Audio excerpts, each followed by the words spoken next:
Y para quienes nos siguen en línea, también recordarles que en esta ocasión pueden mantenerse en esta sesión o irse a la charla Tecnología, Campañas y Activación Ciudadana, solamente para las personas en lo virtual. Gracias por acompañarnos. Sí.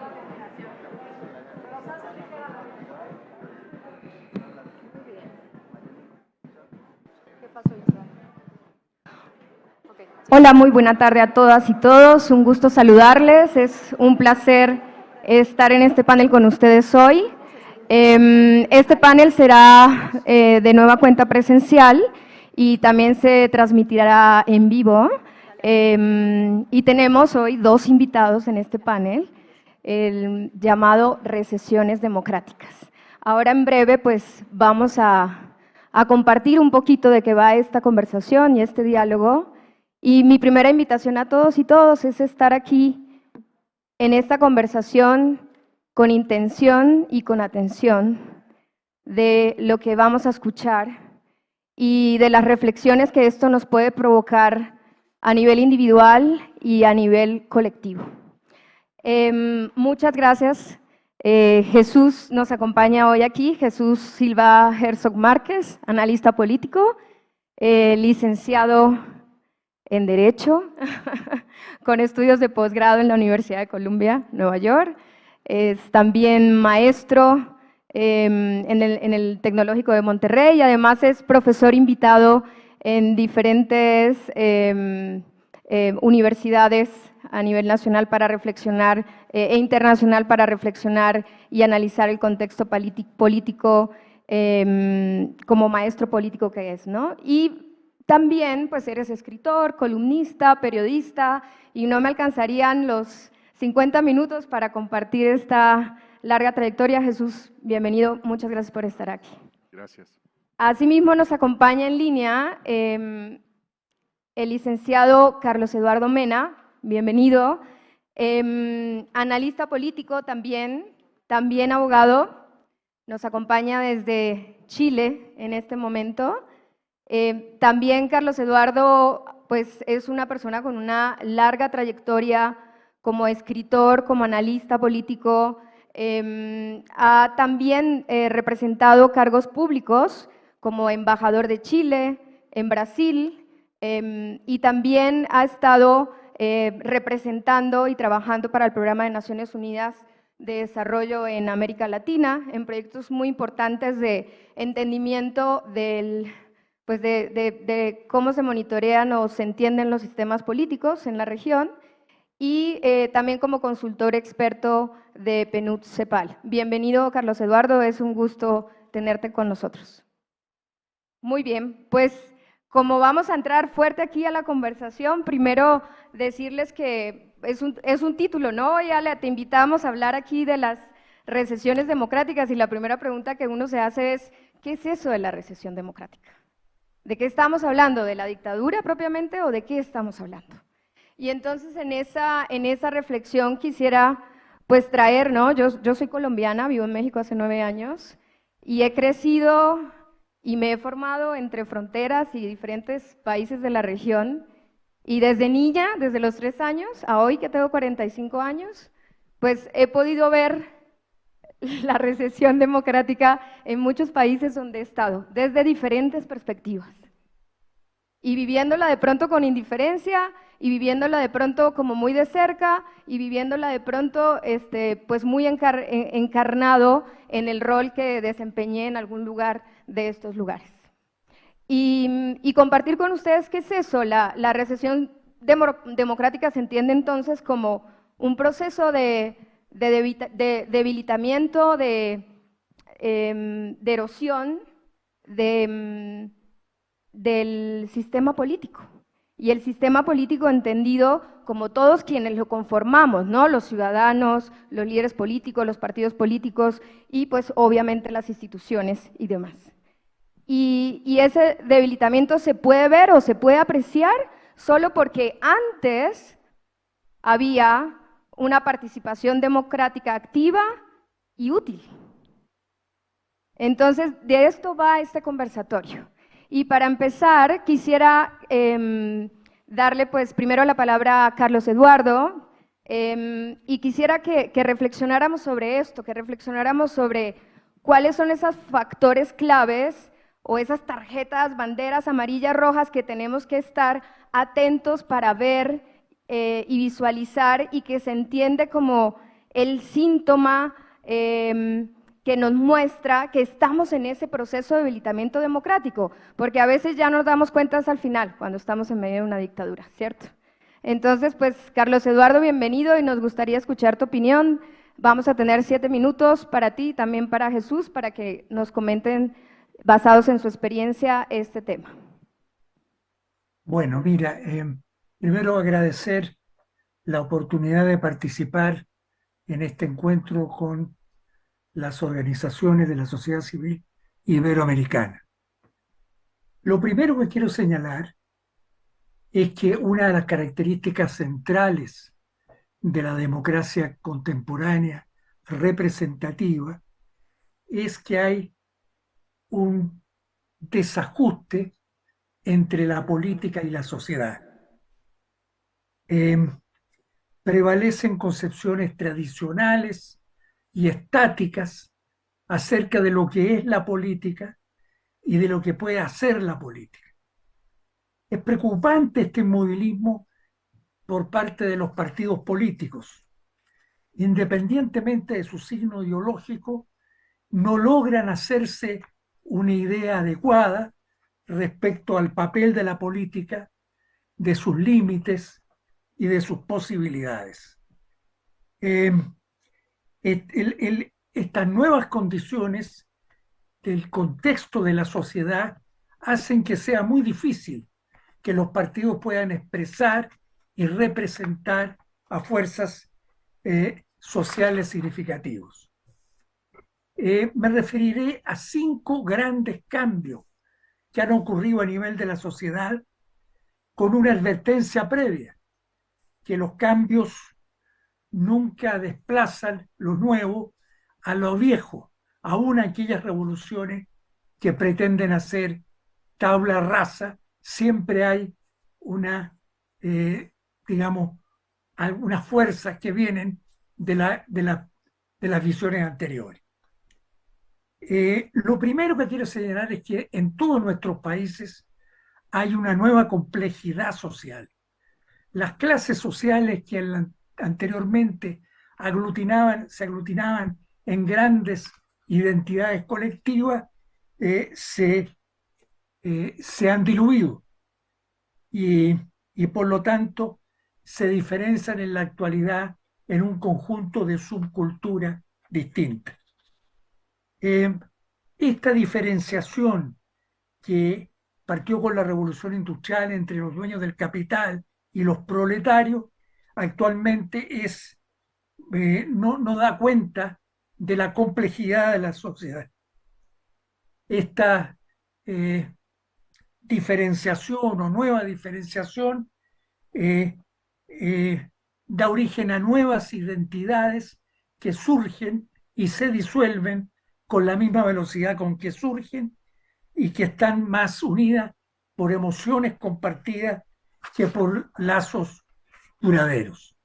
Dicho de otra manera, los actores sociales se multiplican, pero al mismo tiempo se debilitan. Esto afecta de manera muy determinante a la democracia representativa, ya que la representación requiere como requisito indispensable la existencia de actores representables. Y en la actualidad estos actores muchas veces tienen existencias efímeras o se diluyen. El segundo cambio que se ha generado en la sociedad es lo que se ha llamado la diferenciación funcional. Es decir, diversos campos y funciones específicas de la sociedad han ido desarrollando racionalidades propias de acuerdo con sus funciones. Expresión de esto es la relativa independencia, por ejemplo, de la economía, de la cultura, del derecho, todos los cuales operan en campos autorreferidos y aceptan la lógica del otro subsistema en la medida que coincide coincide con el propio. Se desvanecen en consecuencia las representaciones colectivas acerca del orden y por tanto los sentimientos de arraigo y de pertenencia a una comunidad. La tercera variable que quiero tocar muy brevemente es el redimensionamiento del espacio. Hoy día existe una mucho mayor relación entre las políticas nacionales y las externas. Siempre hubo una vinculación, pero ahora hay muy pocos problemas que pueden ser resueltos dentro del ámbito del Estado-Nación. Los problemas tales como la seguridad, la violencia, el narcotráfico, el calentamiento global, el uso de los recursos naturales, son todos problemas que no pueden ser resueltos dentro del ámbito nacional. La política democrática, en consecuencia, ya no opera en el campo nacional exclusivamente. Cada día adquieren mayor relevancia los problemas a escala regional o mundial. Un cuarto elemento tiene que ver con el redimensionamiento del tiempo. Los tiempos de la política son distintos a los tiempos del mercado, porque implican gobernabilidad, manejo de la coyuntura, proyección, sentido de futuro. Los tiempos del mercado caracterizados por la velocidad y voracidad del consumo tienden a transformar todo en presente. En épocas anteriores, la aceleración del tiempo estaba domesticada o controlada por una noción de futuro progresivo, las ideas de progreso técnico y de emancipación humana.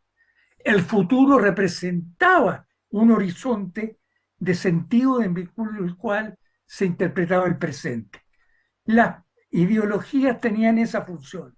Sin embargo, hoy los ciudadanos no están dispuestos a esperar una utopía o la realización de una utopía. Quieren que se resuelvan sus demandas y expectativas de manera en el presente lo más rápidamente posible.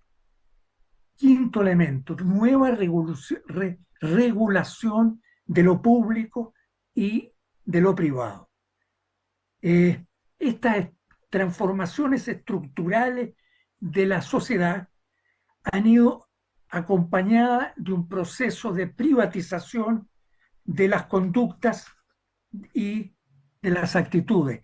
Las personas se retrotraen del espacio público y se vuelcan a lo privado y lo íntimo. En este contexto se hace presente una contracción del espacio público como un espacio compartido donde hay una cierta comunidad. Estos factores y otros, sin duda, contribuyen a generar una desafección de la ciudadanía.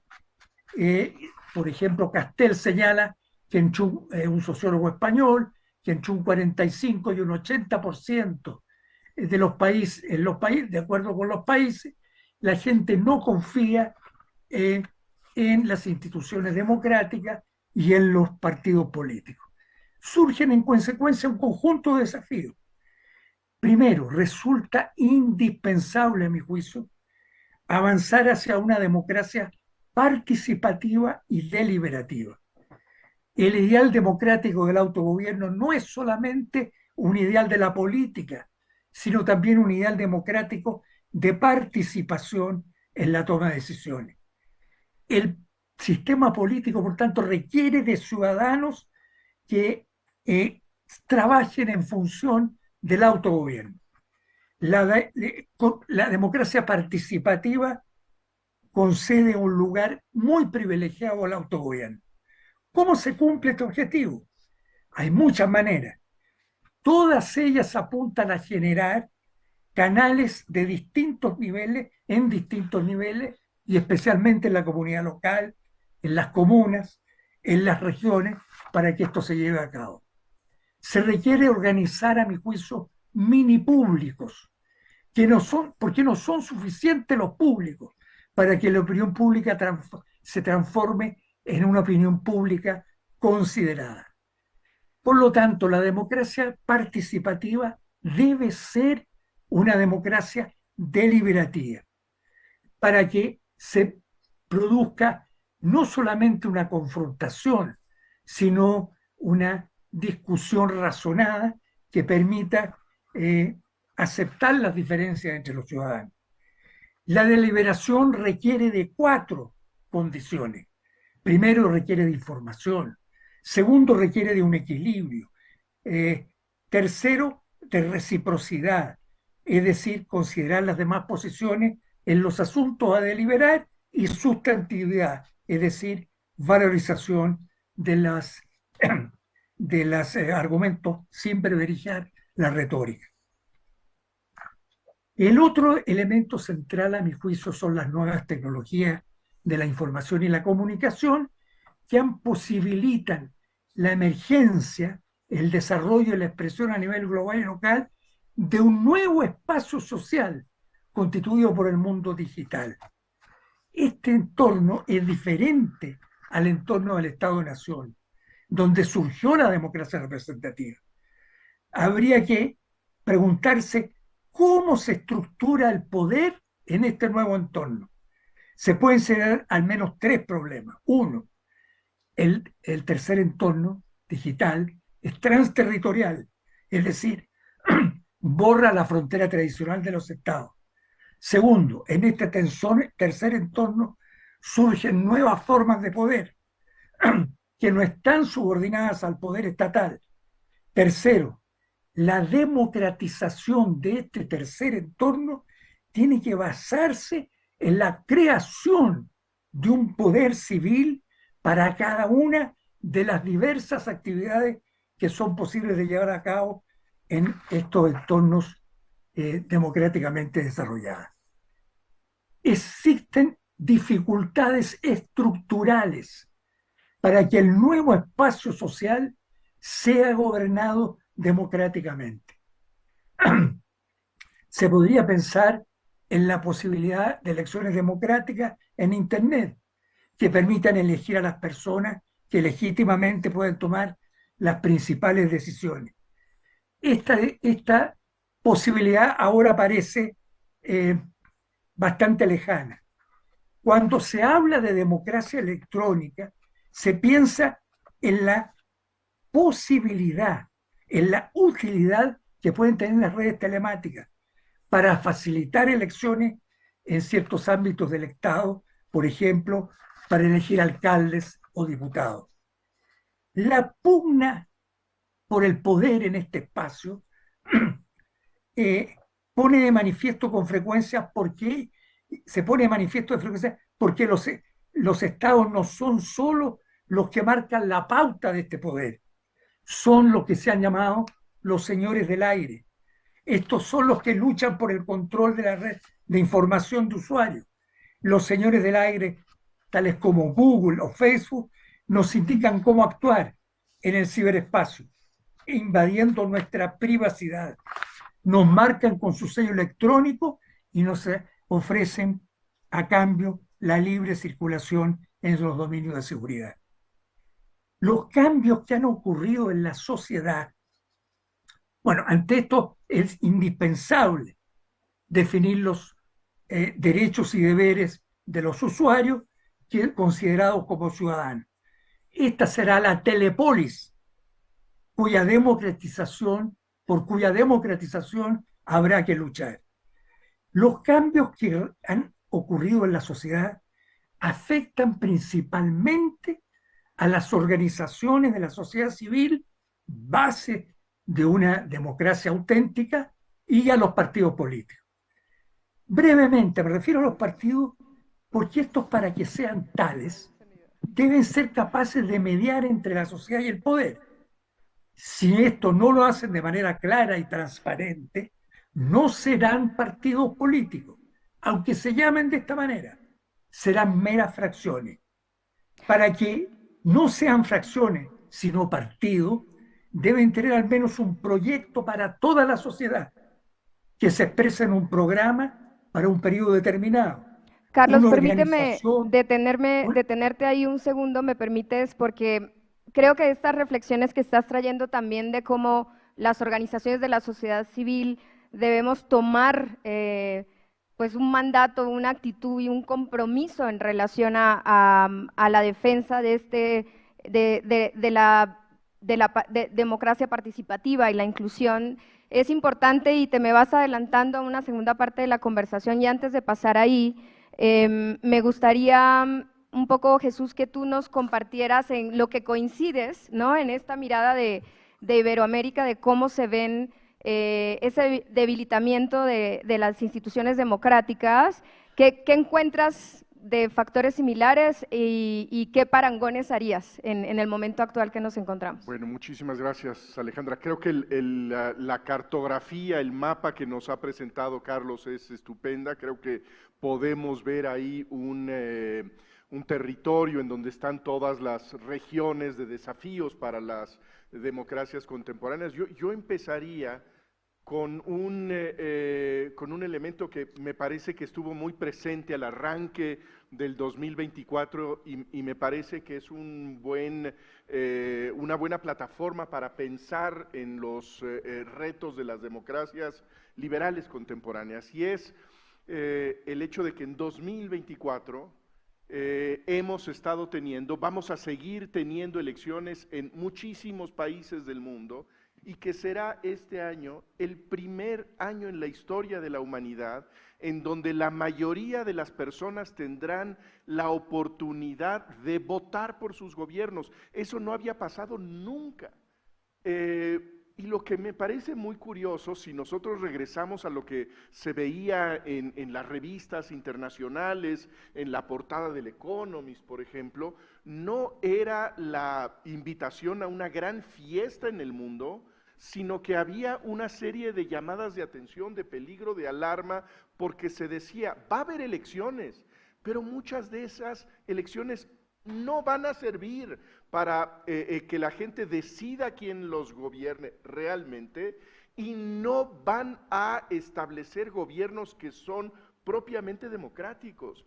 Yo creo que cuando hablamos de la crisis de las democracias en el mundo, el caso que a mí me parece que tenemos que tener muy en el centro de atención es el que quizá con mucha ingenuidad durante demasiado tiempo pensábamos como el ejemplo, como el modelo de las democracias, que es el régimen norteamericano. Si hay un ejemplo de la crisis democrática, es que el señor Donald Trump puede llegar a ser nuevamente presidente de los Estados Unidos. Un hombre que activamente trató de impedir el relevo constitucional del poder, que apoyó una especie de motín con propósitos golpistas, y que avisa a su sociedad de que de ganar las elecciones en noviembre, usaría el poder como un instrumento de venganza de todos sus enemigos. Lo decía en una entrevista diciendo, yo voy a ser dictador el primer día. Recuerdo que lo decía frente a un periodista que era favorable a su causa, tratando de contenerlo, haciendo como si eso fuera un chiste, y el señor Trump decía, no es ningún chiste, yo voy a hacer esto, y se ha revelado ya el programa, casi diríamos administrativo, para desmontar los controles que definen a un régimen democrático. Me parece que si hablamos de las erosiones democráticas, el centro está en lo que se debatía, lo que se conversaba en la mesa anterior que teníamos nosotros, que tuvimos la oportunidad de ver estas experiencias de la polarización, los costos de la polarización y los remedios de la polarización. No puede haber un sistema democrático cuando hay alguien que persuade a un país de que hay una línea en este auditorio, que de un lado están los buenos y que del otro lado son los enemigos. Y lo que hay que hacer es ver de qué manera exterminamos a los del otro lado. Yo creo que ese discurso, que es el núcleo del discurso populista, hace imposible lo que decía Carlos al final de su intervención, que es la aparición de un espacio deliberativo de las democracias, en donde desde luego que hay posiciones contrarias, distintas, diagnósticos, propuestas distintas, pero hay un espacio en donde podemos, a pesar de los desacuerdos, sentarnos a conversar y no nos refugiamos en el batallón que se prepara para eliminar al otro. Y yo creo que el otro punto que me parecería crucial subrayar es algo que mencionabas en tus palabras iniciales, Alejandra, que cuando hablamos de la recesión democrática, no estamos ante la amenaza de que vengan los tanques y se adueñen del Palacio Nacional, del Palacio de San Lázaro en el caso mexicano. No es lo que hemos visto en los últimos años. Lo que hemos visto es que esas instituciones, el Congreso, el Poder Judicial, los medios, se pueden quedar convertidos en cáscaras que no cumplen la función indispensable que tienen que cumplir. De tal manera que si estamos esperando al generalote que se haga del poder, no nos damos cuenta de que por debajo del piso lo que se está haciendo es desnaturalizar las instituciones democráticas. Lo hemos visto en Europa del Este con reversiones autoritarias terribles, lo hemos visto en otros casos en América Latina con consecuencias desastrosas, y yo creo que la tarea es pues recuperar el sentido que deben tener esos espacios, que haya una estructura judicial que cumpla con su labor, que haya un Congreso que delibere, que vote, pero que pueda escuchar, y que haya también, lo menciona Carlos, creo que muy pertinentemente, pues una plataforma común de hechos, de verdades que sean el punto de arranque de las diferencias entre las distintas opiniones, ¿no? Sí, Jesús, y creo que viendo lo que comparten ustedes dos en este momento es realmente desesperanzador, yo lo resumiría ahí, porque es como un desenamoramiento, un desencantamiento hacia la democracia participativa, ¿no? Y que viene de una historia muy larga, por supuesto, y que el autoritarismo, que la polarización, que la reducción del espacio cívico para expresarse, para reunirse, para agruparse, o la reducción de la libertad de prensa, pues se convierten en manifestaciones que de una u otra manera se vuelven sistemáticas y ya te acostumbras a ellas y ni siquiera las cuestionas, porque al final es así y así ha sido. Y es la historia que nos contamos desde hace mucho, ¿no? Y lo dices, el mayor efecto es Estados Unidos, pero si hacemos el recuento de América Latina, pues en los últimos años tampoco es que hemos tenido democracias todas al mismo tiempo en América Latina como estables, con un espacio abierto, democracia participativa, no lo hemos visto así, ¿no? Y entonces ese desamor o esa apatía existencial hacia la democracia participativa se va profundizando. Y ahí es donde quiero empezar esta siguiente pregunta. Voy a poner de una vez las dos preguntas porque quiero darles el espacio a cada uno de que puedan profundizar un poquito más y de alguna manera están enlazadas estas dos últimas preguntas. Y la primera es, ¿qué lecciones aprendemos de las experiencias de Iberoamérica en este debilitamiento de la democracia? Pero no solo de lo que podemos hacer mejor, sino de los errores que ya se cometieron y que sí o sí hay que evitarlos, ¿no? Y en esa lógica, qué estrategias reales podríamos pensar para fortalecer las instituciones democráticas? Porque ese debilitamiento nos ha traído hasta aquí, ¿cierto? Entonces, en esa lógica me gustaría escucharles nuevamente y si pudieran compartirnos ejemplos concretos sería maravilloso, incluso si hay países que han recuperado ese espacio democrático, que venían de una reducción de la democracia y volvieron hacia adelante. Eso me encantaría escuchar de parte de ustedes y poner esta conversación. Carlos, ¿quisieras por favor compartir con nosotros tus reflexiones al respecto? Muy bien, muchas gracias. Y muy interesante la presentación anterior de Jesús. ¿Qué lecciones aprendemos? Yo diría que la principal o las dos principales lecciones es que eh, no hay democracia eh, si solamente hay confrontación. La democracia requiere cooperación y por lo tanto necesitamos aprender de los errores que generan las polarizaciones, porque las polarizaciones se sabe cuándo comienzan, pero no se sabe cómo se sale de ellas.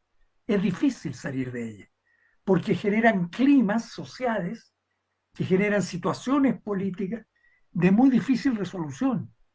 Y entonces la gente se retrotrae de la política y se pierde la posibilidad de generar democracias participativas y sobre todo deliberativas, porque no hay que confundir la deliberación con la confrontación o la discusión.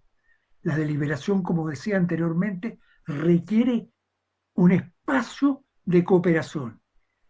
Nosotros en Chile sufrimos 17 años de dictadura y después alrededor de un periodo de 20, 30 años en que hubo diferencias, pero había una posibilidad de un proyecto común. Hoy día eso se ha roto, pero se ha roto no porque haya una maledicencia de nadie, sino porque el conjunto de problemas son de tal envergadura que no son explicados adecuadamente a la sociedad de cómo se resuelven. Lo que yo señalaba anteriormente, por ejemplo, la gran mayoría de los problemas no pueden ser resueltos hoy si no es con acuerdos regionales. ¿Cómo usted resuelve el problema del narcotráfico y el narcoterrorismo si no es con un gran acuerdo? Entonces, ¿qué estrategias reales, como decía usted, se podrían hacer? Estrategias de identificación. Lo que no acepta la sociedad es que se le mienta, es que se le diga que van a solucionar el problema A, B o C en circunstancias que no lo van a poder solucionar, porque no son problemas estrictamente nacionales, como este del narcotráfico y el narcoterrorismo que hoy día estamos viviendo nosotros, de manera muy aguda. Esto requiere un acuerdo regional.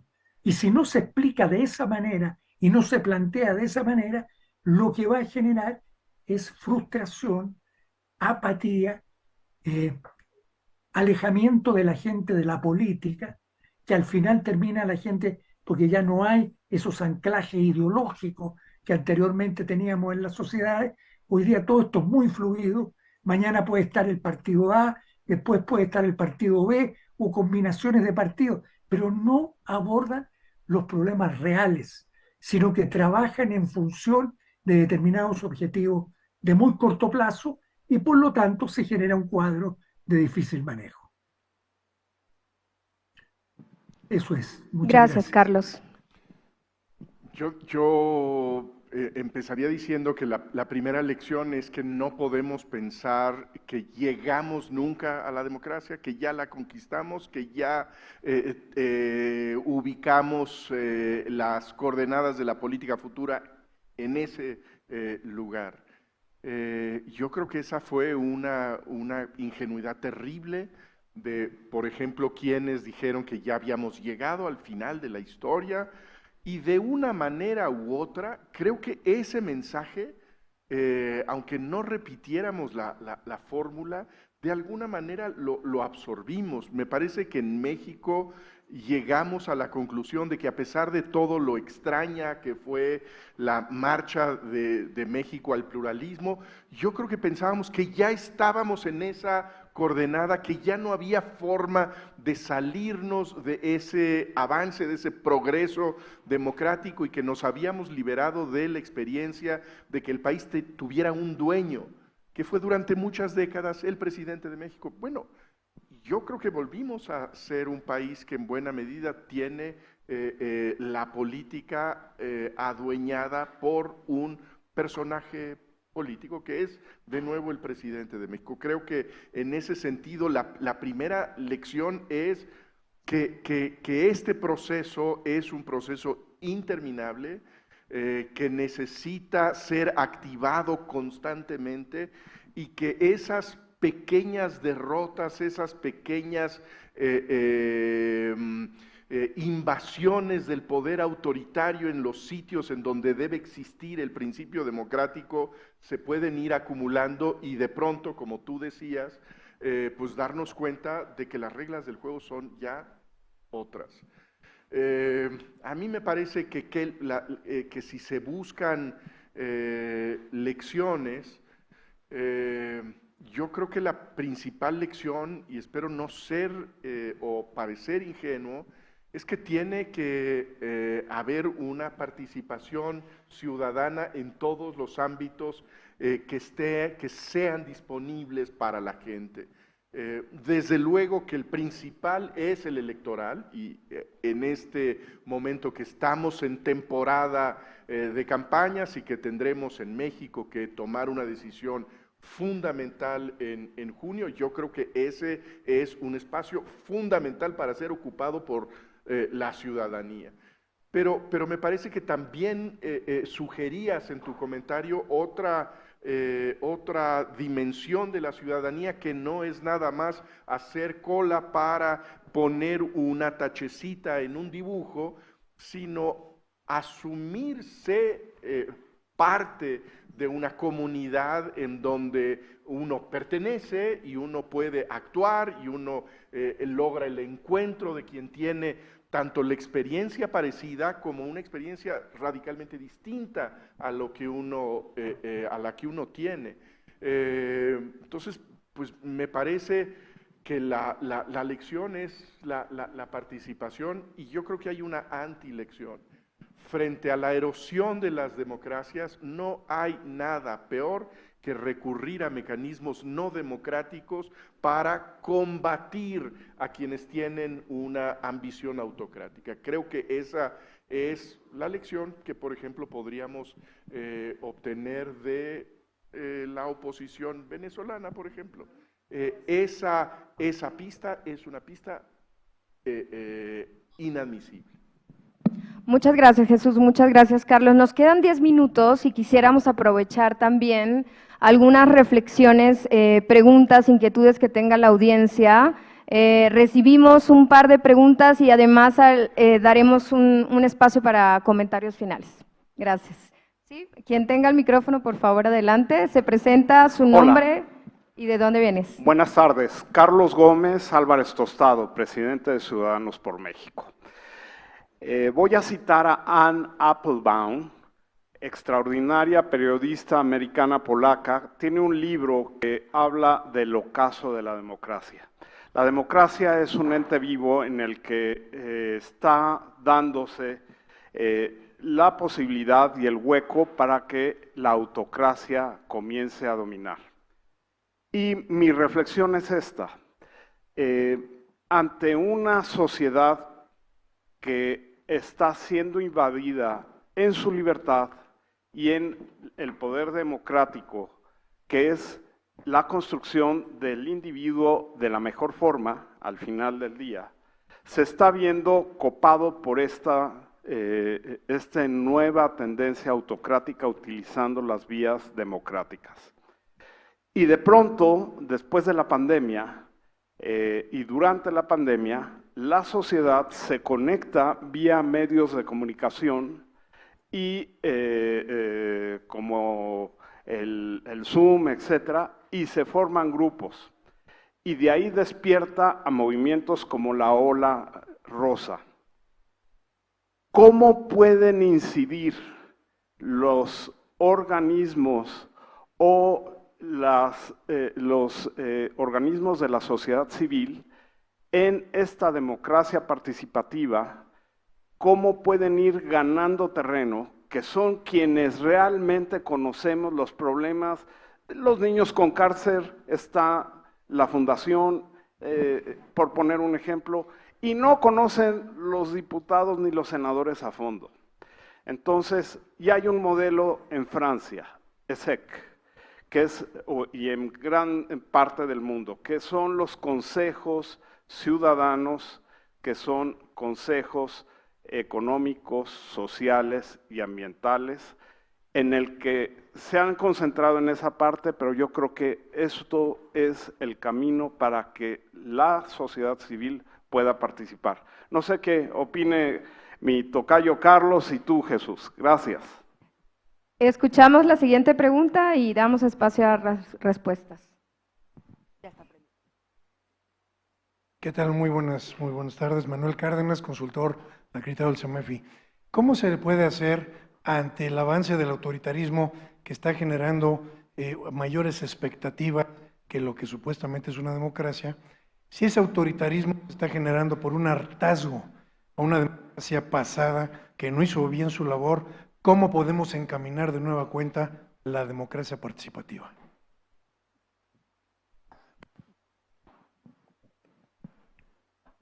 Buenas tardes, Michael Chamberlain de Apuesta Solidaria. Me parece que habría que pensar como en un catálogo de incentivos hacia una democracia más deseable y empezar a poner algunos adjetivos de las democracias que queremos dejar y las que queremos construir. Creo que hay mucho que hacer hacia allá, desde la cultura, la educación, etcétera. Me interesa un punto en particular.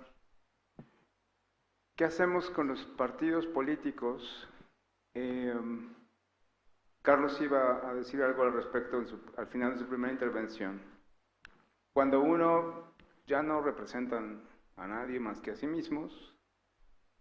Dos, y me parece que es lo más perverso, no rinden cuentas ni a sus constituyentes ni a sus votantes. Y ese es el peor incentivo hacia la corrupción y el autoritarismo. ¿Qué hacemos con los partidos políticos para poder revertir esta tendencia, digamos, y tengan que empezar a pensar, como se decía en el panel anterior, el poder como servicio, la distribución del poder y no la acumulación del poder, la ratificación de sus decisiones hacia una democracia mucho más participativa y evidentemente sí deliberativa? Gracias. Muchas gracias. Carlos, ¿hay otra más? Una última y vamos con las respuestas. Adelante, por favor. Hola, buena tarde a todos. Mi nombre es Adriana. Y pues creo que una de las mayores causas de los retrocesos democráticos es la gran desigualdad que vive los países el país y Latinoamérica en general, y que también está muy influida por actores económicos y también mediáticos, que de alguna manera culturalmente la legitiman y promueven que este estado de las cosas se mantenga y se perpetúe. Entonces, yo quisiera saber cómo podemos mediar justamente el papel de todas estas fuerzas que confluyen en que esta sociedad sea tan desigual y sobre todo pues que consideremos buscar cómo podemos acortar esas desigualdades que ayuden a profundizar o a consolidar la democracia, entendiéndola no como un fin o como un destino, sino justamente como un camino todo este tiempo, ¿no? Gracias.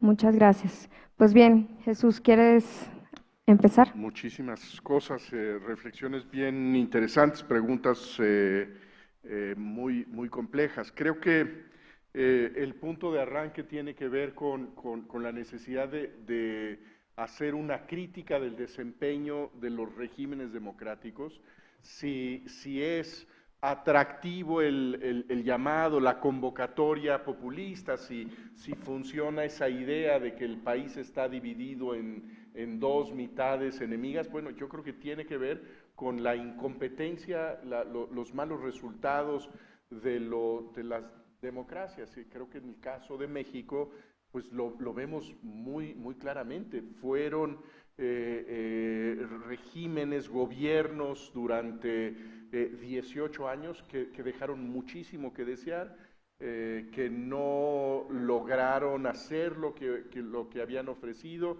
que generaron mayor violencia en el país, la exhibición de mayor corrupción, y en ese sentido, pues creo que tiene que ver con el hartazgo de decir, ya bueno, necesitamos algo radicalmente distinto.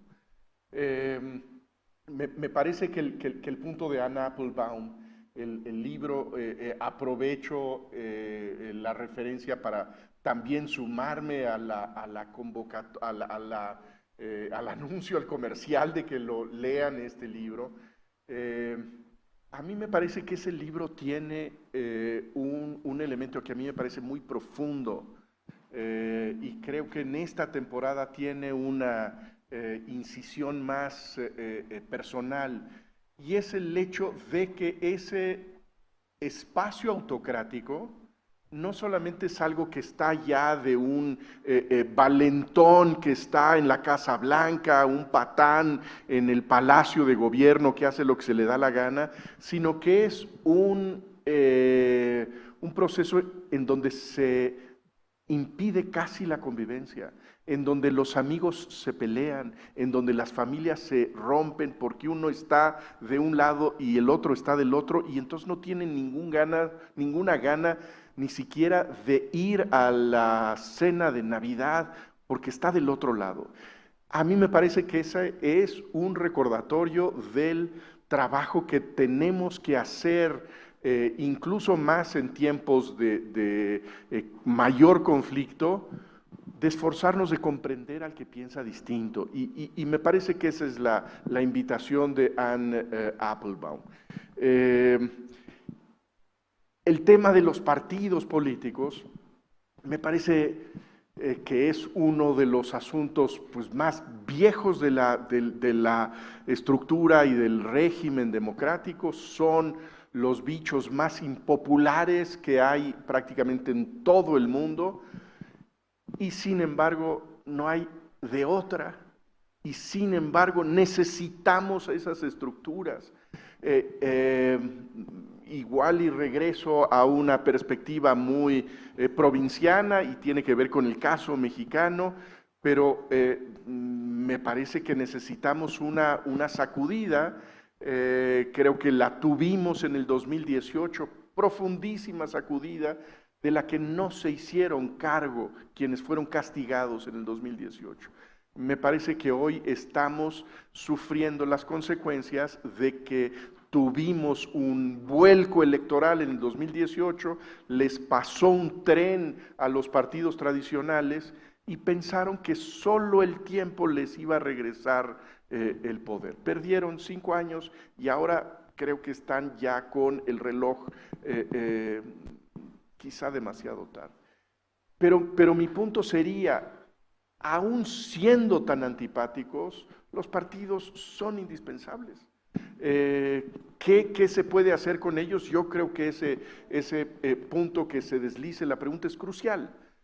Tiene que haber buenos castigos a los partidos políticos y no tales premios de consolación que, aunque les vaya muy mal, los dueños de los partidos están a salvo. ¿Qué es lo que construimos en México? A tu partido le puede ir fatal, pero si tú eres dirigente de ese partido, vas a ser senador. Creo que eso es uno de los elementos que están muy mal, ¿no? Gracias, Jesús. Por favor, Carlos, si pudieras contestar a estas preguntas como más cómodo te sientas. Bien, muchas gracias. No las voy a abordar todas porque son extremadamente amplias y profundas, pero sin embargo quiero partir con lo que estaba señalando sobre los partidos. El tema es que en nuestros países no hay partidos políticos reales. El partido es una parte, pero orientada hacia el conjunto de la sociedad. Nosotros tenemos partidos orientados hacia adentro de los partidos. Y entonces lo que ocurre es que la gente no se interesa por participar en los partidos. Un partido, como yo decía al comienzo de mi intervención, tiene que tener un proyecto político para toda la sociedad. Tiene que tener un programa. Tiene que transformarlo, ese programa, en conjunto de medidas concretas. Y tiene que, sobre todo, expresar y representar a fuerzas sociales significativas. Si no tenemos estas 3 mínimas condiciones, no son partidos, son fracciones. Y las fracciones se unen y se reúnen en cada momento generando polarizaciones ficticias que no tienen que ver con las aspiraciones de la sociedad. Por otro lado, el tema de la desigualdad. A mí me parece que este es un tema central. No hay democracia sólida sin cohesión social. Y las desigualdades no son solamente de ingresos, son también de acceso a derechos. Son desigualdades de acceso a la salud, a la vivienda, a la educación, en fin, un conjunto, a un medio ambiente sano, a vivir en espacios seguros, etcétera, etcétera. Si no damos un enfoque integral a las desigualdades para superarlas o disminuirlas, no hay cohesión social. Y sin cohesión social no hay partido. Y me dicen el auge de los autoritarismos. Sí, pero son ciclos. El tema es que la democracia tiene que estar permanentemente alerta para perfeccionarla, porque la democracia no es algo estático, que surge de una determinada manera y permanece para siempre de esa manera. Tenemos que ser capaces de generar espacios, vuelvo a repetir, de deliberación y de participación, favorecer estos espacios de deliberación. La democracia requiere opinión pública, opiniones, no convicciones, pero opiniones públicas, nada más y nada menos. Y hoy día la opinión pública está completamente distorsionada porque no funcionan, porque está lleno de redes cuyo objetivo es generar emociones más que convicciones, y está lleno de fenómenos tales que hacen que la gente no crea en la democracia, se aísla de la democracia. Y eso es muy peligroso porque eso, acompañado con la corrupción, va generando un distanciamiento creciente de la sociedad respecto a la democracia. Y quienes creemos que la democracia siempre requiere de más democracia y que por lo tanto se requiere democratizar la democracia, es fundamental que volvamos a sentarnos a decir cómo volvemos a convocar, a expresar, a representar, para que la gente se sienta parte de la democracia y no se aísle y se genere esta situación tan proclive a los populismos autoritarios. Muchas gracias, les agradezco mucho por la paciencia y la oportunidad que me han dado. Gracias. Gracias, Carlos. Gracias, Jesús. Un aplauso, por favor, para nuestros panelistas.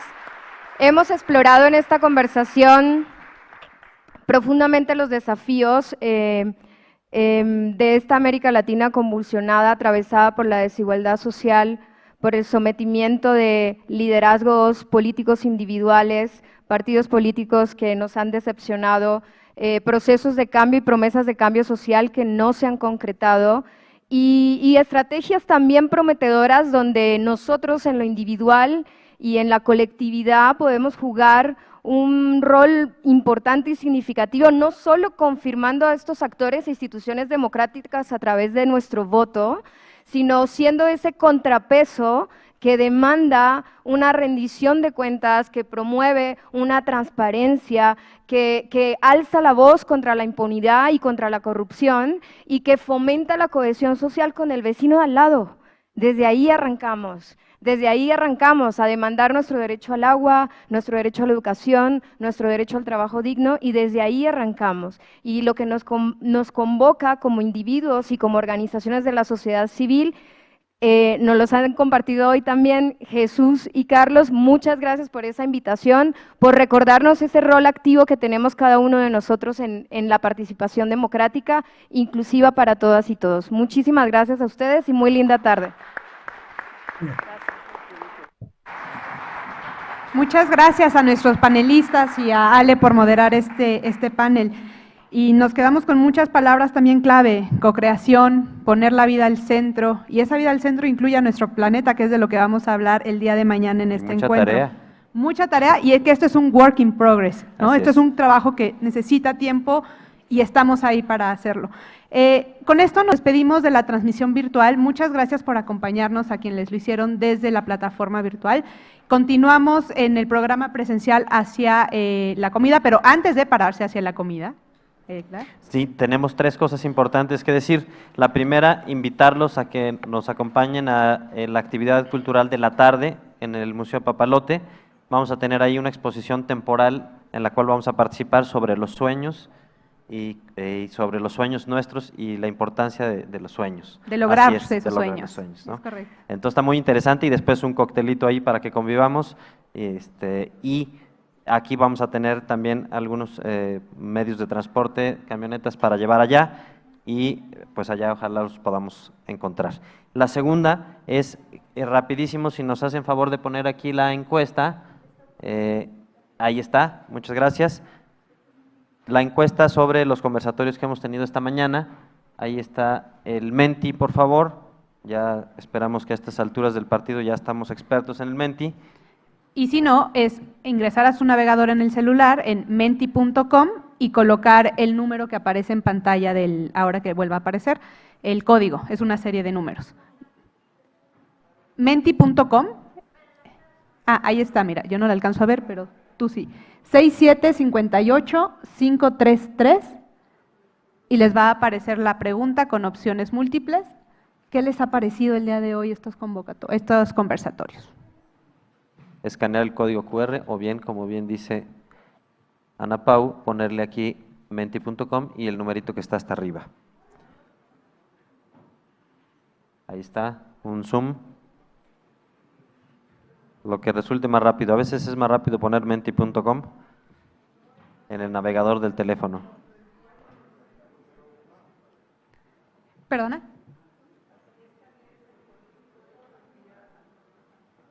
Buenísimo, sí, las dos. O con el escáner o menti.com y la serie de números, con eso pueden ayudar a calificar y evaluar la sesión del día de hoy.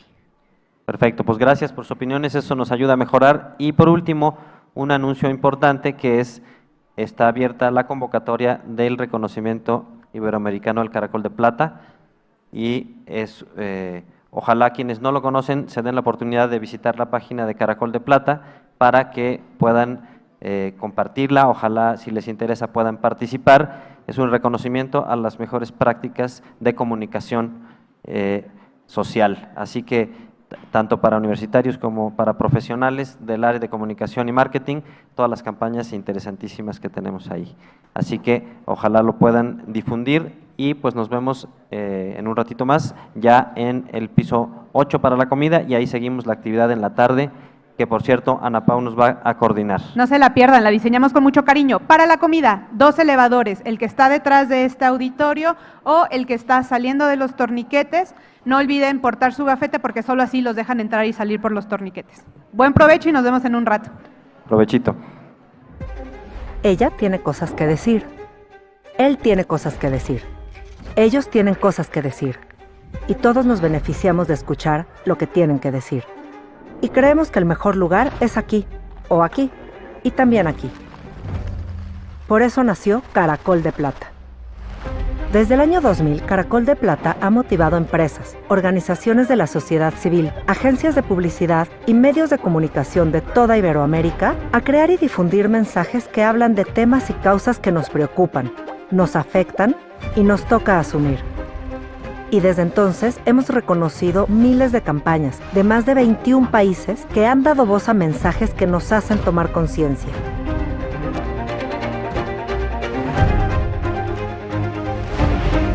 Mensajes que nos vinculan con otros.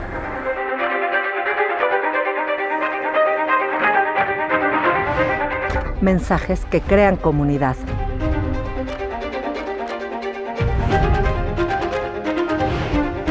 Mensajes que generan empatía.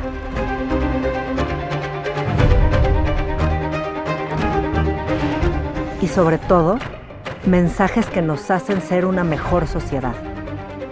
Esto es Caracol de Plata, el reconocimiento a los mejores mensajes con causa social.